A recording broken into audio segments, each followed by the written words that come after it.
കോഴിക്കോട് വാഹനാപകടത്തിൽ മരിച്ച 5 വിദ്യാർത്ഥികളുടെ മൃതദേഹങ്ങൾ വണ്ടാനം മെഡിക്കൽ കോളേജിലെ സെൻട്രൽ ലൈബ്രറി ഹാളിൽ പൊതുദർശനത്തിനായി കൊണ്ടുവന്നിരിക്കുന്നു. അതിൻ്റെ തത്സമയ ദൃശ്യങ്ങളാണ് ഇപ്പോൾ കണ്ടുകൊണ്ടിരിക്കുന്നത്. മന്ത്രിമാരായ പി പ്രസാദ്, ഒപ്പം തന്നെ സജി ചെറിയാൻ, ആരോഗ്യമന്ത്രി വീണ ജോർജ് എന്നിവരുടെ നേതൃത്വത്തിൽ മൃതദേഹങ്ങൾ ഏറ്റുവാങ്ങുകയാണ്. ഓരോരോ വിദ്യാർത്ഥികളുടേതായ മൃതദേഹങ്ങൾ പൊതുദർശനത്തിന് ഇപ്പോൾ ഇവിടെ എത്തിച്ചേർന്നിരിക്കുന്നു.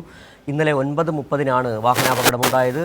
ഗുരുവായൂരിൽ നിന്ന് കായംകുളത്തേക്ക് വന്ന KSRTC ബസ്സും ആലപ്പുഴ ഭാഗത്തേക്ക് പോയ വിദ്യാർത്ഥികൾ സഞ്ചരിച്ച ടവേര വാഹനവും കൂട്ടിയിടിച്ചാണ് അപകടം ഉണ്ടായത്. 5 വിദ്യാർത്ഥികൾ മരിച്ചു. 3 പേരുടെ നില അതീവ ഗുരുതരമായി തുടരുന്നു. 3 പേർ അപകടനില ഇന്നലെ തന്നെ തരണം ചെയ്തു എന്നുള്ള വിവരങ്ങളാണ് നമുക്ക് ഏറ്റവും ഒടുവിലായി നൽകാൻ കഴിയുന്നത്. ഏതായാലും ഇന്ന് തന്നെ ഈ പൊതുദർശനം ആലപ്പുഴ മെഡിക്കൽ കോളേജിൽ 1 മണിക്കൂറോളം പൊതുദർശനം നടത്തിയ ശേഷം 4 വിദ്യാർത്ഥികളുടെ മൃതദേഹങ്ങൾ അവരുടെ സ്വദേശത്തേക്ക് കൊണ്ടുപോകുമെന്നുള്ള വിവരങ്ങളാണ് നമുക്ക് നൽകാൻ കഴിയുന്നത്. ലക്ഷദ്വീപ് സ്വദേശിയായ വിദ്യാർത്ഥി മുഹമ്മദ് ഇബ്രാഹിമിൻ്റെ സംസ്കാര ചടങ്ങുകൾ നാളെ കൊച്ചിയിൽ തന്നെ നടത്തും എന്നുള്ള വിവരങ്ങളാണ് നേരത്തെ അല്പം മുമ്പ് മന്ത്രി പി പ്രസാദ് പങ്കുവച്ചത്. മുഹമ്മദ് ഇബ്രാഹിമിൻ്റെ അച്ഛനമ്മമാർ, ബന്ധുക്കൾ ലക്ഷദ്വീപിൽ നിന്ന് തിരിച്ചിട്ടുണ്ട്. 12 മണിയോടുകൂടി അവർ ആലപ്പുഴയിൽ എത്തിച്ചേരുമെന്നാണ് നമുക്ക് മനസ്സിലാക്കാൻ കഴിയുന്നത്. ഇപ്പോൾ തത്സമയ ദൃശ്യങ്ങളാണ്.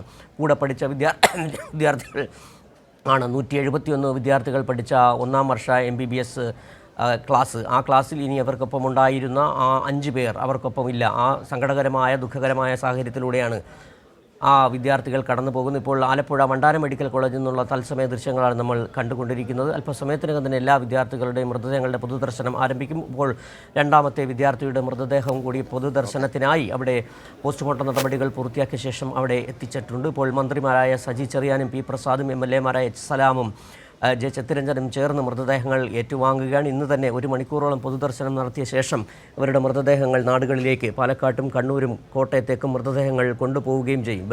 ബന്ധുക്കളടക്കം, അച്ഛനമ്മമാരടക്കം ഇപ്പോൾ ഇവരുടെ ഈ ആലപ്പുഴ മെഡിക്കൽ കോളേജിലേക്ക് എത്തിച്ചേർന്നിട്ടുണ്ട്. ഇപ്പോൾ അവരുടെ മൃതദേഹങ്ങൾ പൊതുദർശനത്തിനായി കൊണ്ട് എത്തിച്ചിരിക്കുന്നു. പലരുടെയും അപകടം, കാലിൽ നിന്നും ഗുരുതര പരിക്കിനെ തുടർന്ന് അമിത രക്തസ്രാവമാണ് മരണത്തിലേക്ക് നയിച്ചത് എന്നാണ് പ്രാഥമികമായി നമുക്ക് മനസ്സിലാക്കാൻ കഴിയുന്നത്. ഇന്നലെ രാത്രി 9:30 എതിരെ വന്ന വാഹനവുമായി കൂട്ടിയിടിക്കാതിരിക്കാൻ തെറ്റിച്ചതിനെ തുടർന്ന് KSRTC ബസ്സുമായി ഇവർ സഞ്ചരിച്ച 11 വിദ്യാർത്ഥികൾ സഞ്ചരിച്ച ടവേര വാഹനം കൂട്ടിയിടിച്ചത്. 17 പേർ കയറാവുന്ന വാഹനത്തിൽ 11 പേർ കയറി എന്നുള്ള അമിത ഭാരം വണ്ടിക്കുണ്ടായിരുന്നു. ഒപ്പം തന്നെ കനത്ത മഴയുണ്ടായിരുന്നു, വാഹനത്തിന് വേഗതയും ഉണ്ടായിരുന്നു. അത് ഏതായാലും വളരെ സങ്കടകരമായ ഒരു സാഹചര്യത്തിലേക്ക് 5 മിടുക്കരായ വിദ്യാർത്ഥികൾ, 5 മെഡിക്കൽ വിദ്യാർത്ഥികൾ, 1ാം വർഷ മെഡിക്കൽ വിദ്യാർത്ഥികളുടെ ജീവനാണ് ഇന്നലെ റോഡിൽ പൊലിഞ്ഞത്. കളർകോടുണ്ടായ വാഹനാപകടം നാടിനെ നടുക്കി. അല്പം മുമ്പാണ് മുഖ്യമന്ത്രി ആ കുടുംബത്തോടൊപ്പം, കുടുംബാംഗങ്ങളുടെ ദുഃഖത്തോടൊപ്പം പങ്കുചേരുന്നുവെന്ന് അനുശോചന സന്ദേശം അറിയിക്കുകയും ചെയ്തത്.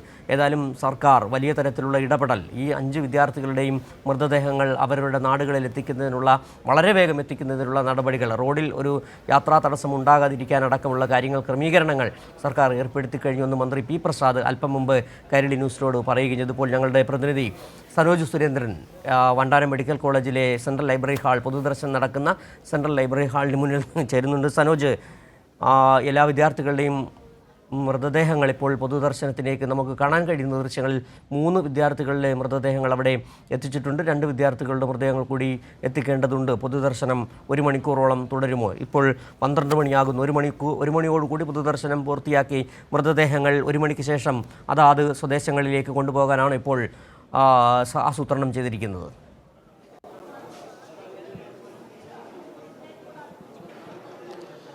തീർച്ചയായിട്ടും 3 പേരുടെ മൃതദേഹങ്ങൾ ഇപ്പോൾ ഇവിടെ സെൻട്രൽ ലൈബ്രറി ഹാളിൽ എത്തിച്ചു കഴിഞ്ഞിരിക്കുകയാണ്. ആരോഗ്യമന്ത്രി വീണ ജോർജ് അന്തിമോപചാരം അർപ്പിക്കാൻ വേണ്ടി ഈ സ്ഥലത്തുണ്ട്. ആദ്യം എത്തിച്ചത് ആയുഷ് ഷാജിയുടെ മൃതദേഹമായിരുന്നു. 2ാമത് ദേവനന്ദൻ, 3ാമത് എത്തിച്ചത് പി മുഹമ്മദ് ഇബ്രാഹിം, ഈ ലക്ഷദ്വീപ് സ്വദേശിയാണ്. അങ്ങനെ 3 പേരുടെ മൃതദേഹങ്ങൾ ഇവിടേക്ക് എത്തിച്ചു കഴിഞ്ഞിരിക്കുകയാണ്. മറ്റ് 2 പേരുടെ മൃതദേഹങ്ങൾ കൂടി അല്പസമയത്തിനകം ഇവിടേക്ക് എത്തിക്കും. ശരി, സനോജ് സുരേന്ദ്രനാണ് ആലപ്പുഴ വണ്ടാനം മെഡിക്കൽ കോളേജിൽ നിന്നുള്ള ഏറ്റവും പുതിയ വിവരങ്ങൾ നൽകുന്നത്. 5 വിദ്യാർത്ഥികൾക്കൊപ്പം പഠിച്ച മറ്റ് സഹപാഠികൾ, ഒപ്പം തന്നെ അധ്യാപകർ, കോളേജിലെ മറ്റ് ജീവനക്കാരൊക്കെ തന്നെ നടുങ്ങി നിൽക്കുകയാണ്. ഇന്നലെ രാത്രി ഉറങ്ങാൻ പോകുമ്പോൾ അറിഞ്ഞിരുന്നില്ല ഇങ്ങനെ ഒരു വലിയ അപകടത്തിൽ ഒപ്പമുണ്ടായിരുന്നവർ ഇന്നുണ്ടാകില്ല എന്നുള്ള കാര്യം അവർ ഓർത്തിരുന്നില്ല. ഏതായാലും വലിയ തരത്തിലുള്ള ഒരു ദുഃഖത്തിലൂടെയാണ് ആലപ്പുഴ, കേരളം കടന്നു പോകുന്നത്. 1ാം വർഷ വിദ്യാർത്ഥികൾ, മെഡിക്കൽ വിദ്യാർത്ഥികളായ, MBBS വിദ്യാർത്ഥികളായ 5 സമർത്ഥരായ വിദ്യാർത്ഥികൾ നഷ്ടപ്പെട്ടിരിക്കുന്നു. ആ ദുഃഖം പങ്കുവയ്ക്കുകയാണ് ഒരുപക്ഷെ കേരളത്തിലെ വലിയൊരു വിഭാഗം ആളുകൾ. ഇന്നലെ തന്നെ ഈ അപകടമുണ്ടായ ഉടൻ തന്നെ പരിസരവാസികൾ വലിയ തരത്തിലുള്ള രക്ഷാപ്രവർത്തനമാണ് നടത്തിയത്. 5 വിദ്യാർത്ഥി 11 പേരാണ് വാഹനത്തിലുണ്ടായിരുന്നത്. 5 പേർക്കേറ്റ അതിഗുരുതരമായ പരിക്ക്. അതിൽ അമിത രക്തസ്രാവത്തെ തുടർന്നാണ് 3 പേർ മരിച്ചത് എന്നാണ് നമുക്ക് മനസ്സിലാക്കാൻ കഴിയുന്നത്. വണ്ടി ഓടിച്ചിരുന്നത് ഗൗരിശങ്കർ. മറ്റൊരു വാഹനം വാടകയ്ക്കെടുത്താണ് ഇവർ സിനിമ കാണുന്നതിനായി രാത്രി പോയത്. സിനിമ കാണുന്നതിനും പെട്ടെന്നെത്താനുള്ള തിരക്കിലായിരുന്നു. അമിത വേഗതയുണ്ടായിരുന്നു, കനത്ത മഴയും ഉണ്ടായിരുന്നു. ഏതായാലും 5 പേരുടെ ജീവൻ, 5 മെഡിക്കൽ വിദ്യാർത്ഥികളുടെ ജീവൻ പൊലിഞ്ഞു പോയിരിക്കുന്നു. അവരുടെ മൃതദേഹങ്ങൾ പൊതുദർശനത്തിനായി ഇപ്പോൾ ആലപ്പുഴ വണ്ടാനം മെഡിക്കൽ കോളേജിലെ സെൻട്രൽ ലൈബ്രറി ഹാളിലേക്ക് കൊണ്ടുവന്നിരിക്കുന്നു.